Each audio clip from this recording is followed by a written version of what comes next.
SBTV.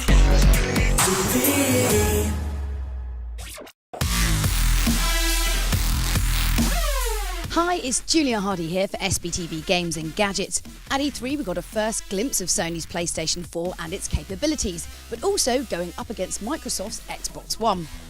So of course about halfway through the Sony conference it kind of looked a little bit neck and neck in terms of, like the games at least. Not even kind of bringing into the fact that a lot of the policy stuff that Microsoft was talking about, and then just boom, right out of nowhere, Sony come out and basically metaphorically kick Microsoft in the crotch by basically bringing up and addressing all of the issues that all of the gamers, well, a very large percentage of gamers have been talking about online ever since the Xbox One reveal. Since E3, we now know Microsoft have changed their policy, so you no longer have to always be online for Xbox One, and you'll be able to lend and sell on your games. One thing the PlayStation 4 still has over the Xbox One is that people will be able to publish and sell their own games, which is a great move for Sony, showing their support for the smaller indie games developers that would often come up with unique and artistic concepts. This means, for example, upcoming game Oddworld New and Tasty, a much-loved recreation of the original Abe's Odyssey franchise, will be available on the PlayStation and PC, but not Xbox One.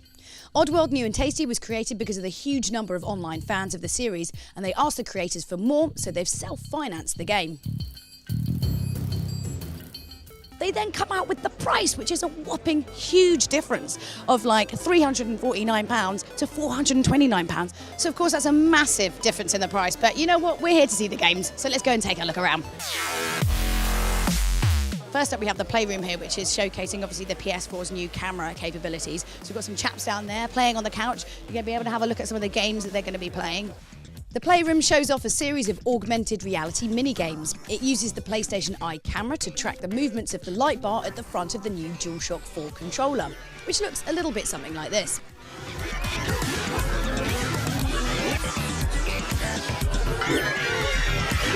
And over here we've got Killzone Shadows Fall. So obviously Killzone is a massive PlayStation IP. I have to say it's looking, in terms of the colour palette, a lot more kind of shiny, a little bit kind of Halo-esque, very futuristic, and with a little bit of greenery thrown in for a change.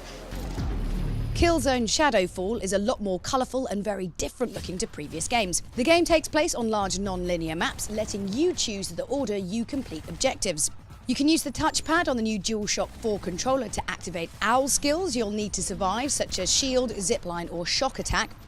Weapons now have secondary functions, and you're going to need them as the enemy are going to come at you with snipers, blinding searchlights and stealth camouflage. This opens the game up and feels less like a typical shooter, and with the AI a lot smarter than before, you're going to need to be smart yourself and a bit stealthier playing the game.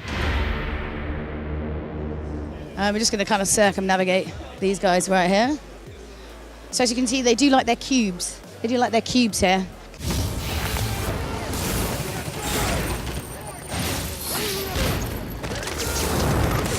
Infamous Second Son is an exciting PlayStation 4 launch title. You play as character Delsin Rowe, a cocky young'un who can turn his body into smoke, letting him move quickly using air vents to move up the sides of buildings as well as passing through fences. Wielding a chain for melee attacks, the controls have been simplified from the previous games, making it feel more fluid when linking moves together. We've also heard that Delsin Rowe can steal abilities from other superhumans in the game, so it's going to be exciting to see the range of different powers you're going to acquire as the story progresses. Infamous Second Son is not just a rehash of the old game. The graphics and textures look really detailed, showing off the console's capabilities.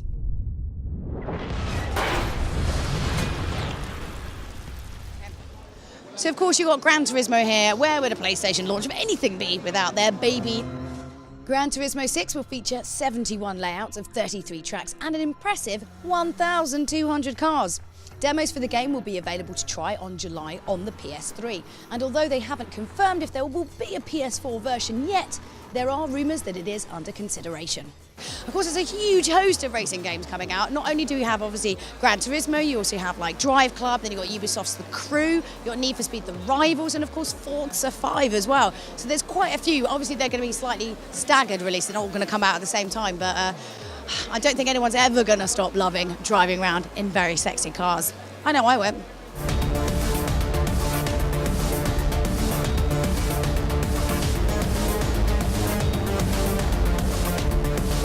So as you can see, there's actually loads and loads of PS3 games here. In fact, the PS3 section of the room is almost as big as the PS4, so it's actually quite nice to see that Sony are not just focusing on the future, they're actually concentrating on the fact of the gamers that they do have who are already PS3 owners.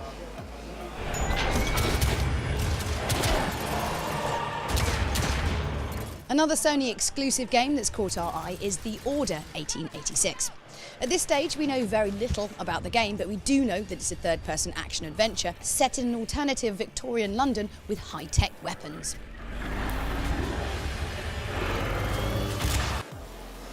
At the Sony press conference, they were very, very careful about talking about all of the, hundreds and hundreds of new PS3 games that are going to be continuing to come out, so you don't have to get a PS4 or to not be forgotten about by Sony Computer Entertainment. Of course, this is one of them, Beyond Two Souls. This is a game with Ellen Page, which is all used kind of like mocap, full-on acted game. It's by the guys from Quantic Dream who did Heavy Rain. So if any of you played Heavy Rain before, you'll know that it's kind of interactive gaming movie. So it's not gameplay in the original way that you sort of think of it. It's more about connecting with the characters and getting involved in the plot and kind of affecting the outcome. So I just had a go on it, maybe like a couple of hours of play, and I have to say it's still very much a Quantic Dream game in the sense that you are using a lot of interactive controls. It's still not gameplay in the way that we think of gameplay, but it is supposed to be about this engaging story. You basically play as this character called Jodie, who has this sort of ethereal being linked to her called Aiden, although it's pronounced Aiden. We're just going to call it the British Aiden. And what Aiden can basically do is when you're in a particular situation, you can kind of go in and become him to sort of solve problems or take people out. Like you can possess people, you can choke people, you can do other kind of weird things like that, all by seeing through his sight. It's kind of like a co-op game, but you're obviously playing like both of the characters at the same time.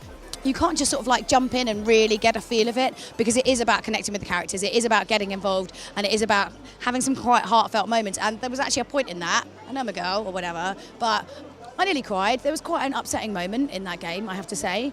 But then I like that. It should be emotionally engaging and emotionally challenging, because it is about that roller coaster. It is about that journey through the whole game. So I'm interested to actually get the full hands-on and the full experience of it.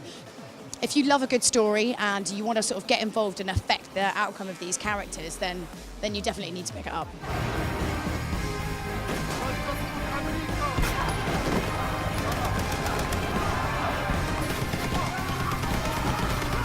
Watch yourself out there, Jodie. I don't want anything to happen. One of the other games I wanted to chat about is another PS3 title, and I seem to be really focusing on PS3 at the moment. It's a little game called Rain.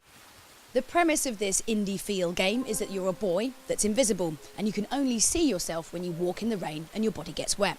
You're following a little girl who has suffered the same fate and you're not quite sure why this has happened, so you're going to chase her to find out what on earth is going on. All the while you're being chased by these strange skeleton dogs that can only see you when we, the player, sees you. That sounds a lot more complicated than it actually is. It's like a puzzler game using wet and dry parts of the level to try and sneak by undetected. Rain is quite a thoughtful game, and if you like games like The Unfinished Swan or Journey, then this might be right up your street. I quite like the simplicity of the story and, of course, the game mechanics too. It's sort of a strange ability to be able to make you connect to a character that you can't even see.